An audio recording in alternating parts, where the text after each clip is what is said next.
तो इस तरीके से हम फ़ॉन्ट के अंदर चेंजिंग ला सकते हैं। और अगर हम अरबी में कोई चीज़ लिखना चाहते हैं तो उसका तरीक़ा ये होता है कि हमने जैसे अरबी में जो भी कोई चीज़ है उसको टाइप कर लेते हैं। टाइप करने के बाद उसका फ़ॉन्ट स्टाइल चेंज कर देते हैं। जैसे हमने यहाँ उर्दू में टाइप कर दिया है ऐसे। अब इस ख़त को हम अरबी में करना चाहते हैं तो कैसे करेंगे? इसका तरीक़ा ये है कि आप इसको हाईलाइट करेंगे, जैसे हमने हाईलाइट कर लिया। हाईलाइट करने के बाद इस फ़ॉन्ट वाले ऑप्शन में जाएंगे जहां नूरी नस्तालिक लिखा हुआ है। अब यहां आप क्लिक करें। क्लिक करने के बाद आपको ट्रेड अरबिक बोल्ड सेलेक्ट करना है। यहाँ हमने किसी भी फ़ोन पर ऐसे कर्सर को लेके आना है, क्लिक नहीं करना बल्कि ऐसे लेके आना है और टी बटन प्रेस करना है। टी बटन जब प्रेस करेंगे तो टी से मुताल्लिक यहाँ फ़ॉन्ट डिस्प्ले हो जाएंगे। अब आप यहाँ देखें ट्रेड अरबिक बोल्ड डिस्प्ले हो गया है। इस पर आप क्लिक कर दें। क्लिक करते ही आपका ये ख़त जो है अरबी में डिस्प्ले हो गया है। ये तो हो गया आपका फ़ॉन्ट बदलने का। अब अगर इसको हम सेंटर में लाना चाहते हैं तो इसको सेंटर में कैसे लाएंगे? यहाँ देखेंगे आप अलाइनमेंट इसको बोलते हैं। यहाँ से लेकर के यहाँ तक अलाइनमेंट बोलते हैं। ये 4:5 है और ये 5 है। ये सेंटर है, ये राइट है, ये लेफ़्ट है। आप लेफ़्ट पर क्लिक करेंगे तो आपका जो फ़ॉन्ट होगा बाएं तरफ चला जाएगा। इसी तरीके से अगर आप राइट पर क्लिक करेंगे तो आपका ये फ़ॉन्ट दाएं तरफ चला आएगा। और अगर आप सेंटर में क्लिक कर देंगे तो जो भी आपका टेक्स्ट होगा वो बीच में आ जाएगा। और अगर आप 4:5 पे करेंगे तो आपका जो टेक्स्ट है दाएं तरफ चला जाएगा। आम तौर से जो भी कोई मैटर हम टाइप करते हैं वो जस्टिफाई में ही टाइप करते हैं, यानी जस्टिफाई में ही सेलेक्ट करके उस मैटर को टाइप करते हैं। जस्टिफाई में टाइप करने का फ़ायदा ये है, जैसे हमने एक मैटर टाइप किया है, अब अगर इसको हम राइट पर कर देंगे तो आपका ये मैटर दाएं तरफ चला आएगा। लेकिन आप देखेंगे बाएं तरफ है, ये जो लाइन है आगे पीछे है। लेकिन अगर हम इसको जस्टिफाई पर क्लिक कर देंगे तो आपकी ये लाइनें दाएं तरफ और बाएं तरफ बराबर हो जाएंगी। तो जस्टिफाई में टाइप करने के फ़ायदा यही है। अब ये है 4:5। 4:5 के ज़रिए से आप किसी भी टेक्स्ट को, किसी भी मैटर को 4:5 में टाइप कर सकते हैं। इसका इस्तेमाल आम तौर से अशआर की सेटिंग के लिए किया जाता है। जैसे हम 2 मिसरा टाइप कर लेते हैं। ये हमने 2 मिसरा टाइप कर लिया है।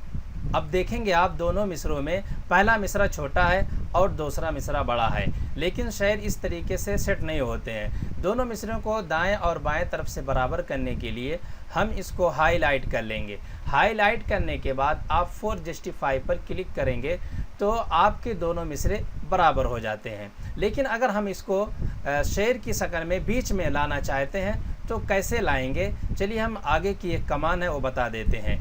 इस दोनों मिसरों को हम हाईलाइट कर लेंगे। हाईलाइट करने के बाद हम जाएंगे फॉर्मेट में। फॉर्मेट में जाने के बाद एक कमांड है पैराग्राफ। पैराग्राफ पर क्लिक करेंगे। बिगिनिंग एंड आप देख रहे हैं, बिगिनिंग एंड यहाँ आप टाइप करेंगे 1.5 और एंड में आप टाइप करेंगे 1.5, यानी बिगिनिंग में 1.5 और एंड में भी 1.5 टाइप करके ओके कर देंगे। अब ये देखिए बिल्कुल जिस तरीके से किताबों में अशआर लिखे होते हैं उसी तरीके से ये बन गया है। तो उम्मीद है कि आपको समझ में आ गया होगा कि आप किस तरह से इन पेज के अंदर टाइप करेंगे और कौन सा कीबोर्ड आप यूज़ करेंगे।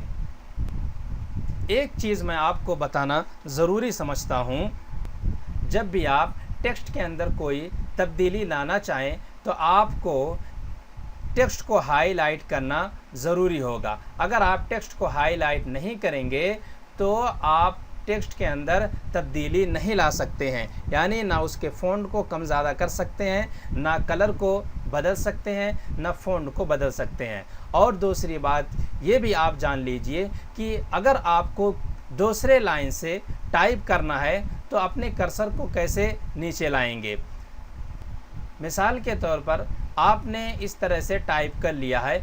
अब अगर आपको आगे पैराग्राफ बदलना है, अगली लाइन से लिखना है तो अगली लाइन से लिखने के लिए कर्सर नीचे लाने के लिए आपको इंटर बटन प्रेस करना होगा। कीबोर्ड के अंदर आप देखेंगे इंटर बटन होता है, उस पर आप प्रेस करेंगे तो आपका कर्सर नीचे आ जाएगा। अब आप यहाँ से टाइप कर सकते हैं।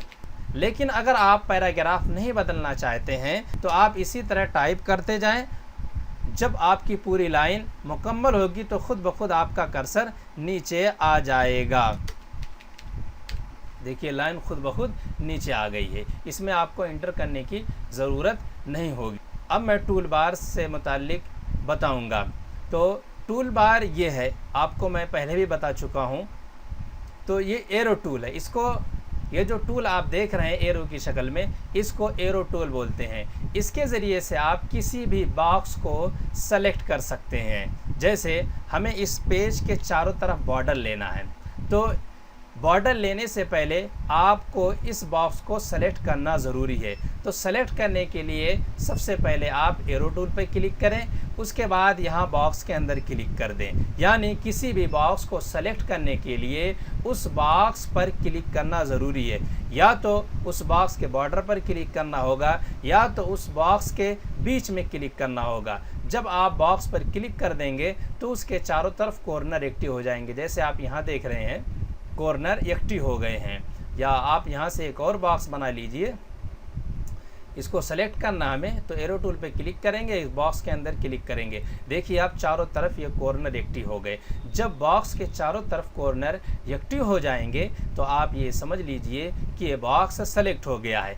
और जब बॉक्स सेलेक्ट हो जाएगा तो बॉक्स के अंदर तब्दीली आप कर सकते हैं। लेकिन अगर बॉक्स सेलेक्ट नहीं है तो बॉक्स के अंदर कोई तब्दीली नहीं कर सकते हैं। यानी ना बॉक्स का बॉर्डर बदल सकते हैं, ना बॉक्स का बॉर्डर पॉइंट बदल सकते हैं, ना बॉक्स के अंदर फिल कलर बदल सकते हैं। जब आप राइटिंग मोड में रहेंगे तो आपका ये रिबन बार इस तरह से रहेगा। यहाँ से आप टेक्स्ट पॉइंट, टेक्स्ट कलर और font style, right, left, centre वगैरह कर सकते हैं। लेकिन अगर आप बॉक्स को सेलेक्ट कर देंगे तो ये रिबन बार बदल जाएगा। अब यहाँ से आप बॉक्स का बॉर्डर स्टाइल ले लीजिए। यहाँ से इस पे आप कॉर्नर पे क्लिक कीजिए, देखेंगे बहुत सारे बॉर्डर स्टाइल यहाँ आ गए। जो भी आप को लेना है उस पर सेलेक्ट कर दीजिए। सेलेक्ट करने के बाद ये बॉर्डर पॉइंट है, यहाँ से हम पाँच टाइप करके इंटर कर देते हैं। देखिए हमारा बॉर्डर स्टाइल और बॉर्डर पॉइंट डिस्प्ले हो गया। अगर हम इस बॉक्स के बॉर्डर को कलर में बदलना चाहें तो यहाँ जाएं आप, देखें आप ये ब्लैक दिख रहा है, इस पर आप जब क्लिक करेंगे तो बहुत सारे कलर के नाम डिस्प्ले हो जाएंगे। जिस भी कलर पर आप सेलेक्ट करेंगे आपका कलर यहाँ प्रीव्यू हो जाएगा। और अगर आप इसके ज़मीन का कलर लेना चाहते हैं, फिल कलर लेना चाहते हैं, तो आप नीचे यहाँ देखें नन लिखा हुआ है, इस पर जब आप क्लिक करेंगे तो बहुत सारे कलर यहाँ डिस्प्ले हो जाएंगे। यहाँ जिस भी कलर पर आप क्लिक करेंगे वो कलर यहाँ फिल कलर में डिस्प्ले हो जाएगा। आप यहाँ से बॉक्स के साइज़ को यानी बॉक्स के लंबाई और चौड़ाई को ले सकते हैं। जैसे हम यहाँ बॉक्स को 3 इंच चौड़ा लेना चाहते हैं और 5 इंच लंबा लेना चाहते हैं, तो यहाँ देखें चौड़ाई में 3 इंच हमने टाइप कर दिया और लंबाई में 5 इंच टाइप कर दिया। अब इंटर करेंगे तो ये हमारा बॉक्स 3 बाई 5 में डिस्प्ले हो जाएगा। इसी तरह से अगर आप जो है इस बॉक्स के अंदर इस तरह से डिज़ाइन लेना चाहें तो यहाँ से आप आसानी से ले सकते हैं। देखिए फिल कलर के डिज़ाइन को ख़त्म करना चाहे तो यहीं आएंगे और यहाँ नन क्लिक कर देंगे तो ये ख़त्म हो जाएगा।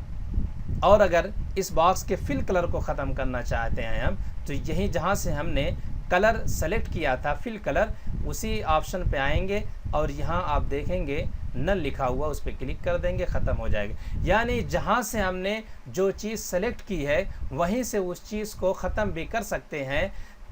अब इसके अंदर एक चीज़ और है, यहाँ आप देखेंगे ये है कॉलम का निशान। अगर आप किसी भी बॉक्स के अंदर 2-3 कॉलम लेना चाहते हैं तो इस पे आप क्लिक कीजिए और क्लिक करने के बाद यहाँ जितना भी कॉलम आपको लेना वो टाइप कर दीजिए। जैसे हमें 3 कॉलम लेना है तो 3 टाइप करके इंटर कर दीजिए, 3 कॉलम बन गए हैं। जिस तरीके से आप अखबार में देखते होंगे कॉलम के अंदर सेटिंग हुई होती है तो वो कॉलम यहीं से सेलेक्ट करते हैं। अब एक ऑप्शन इसके अंदर और आप देखेंगे, ये रोटेट का ऑप्शन है, यानी इसके ज़रिए से आप किसी भी बॉक्स को घुमा सकते हैं। जैसे आपने यहाँ टाइप किया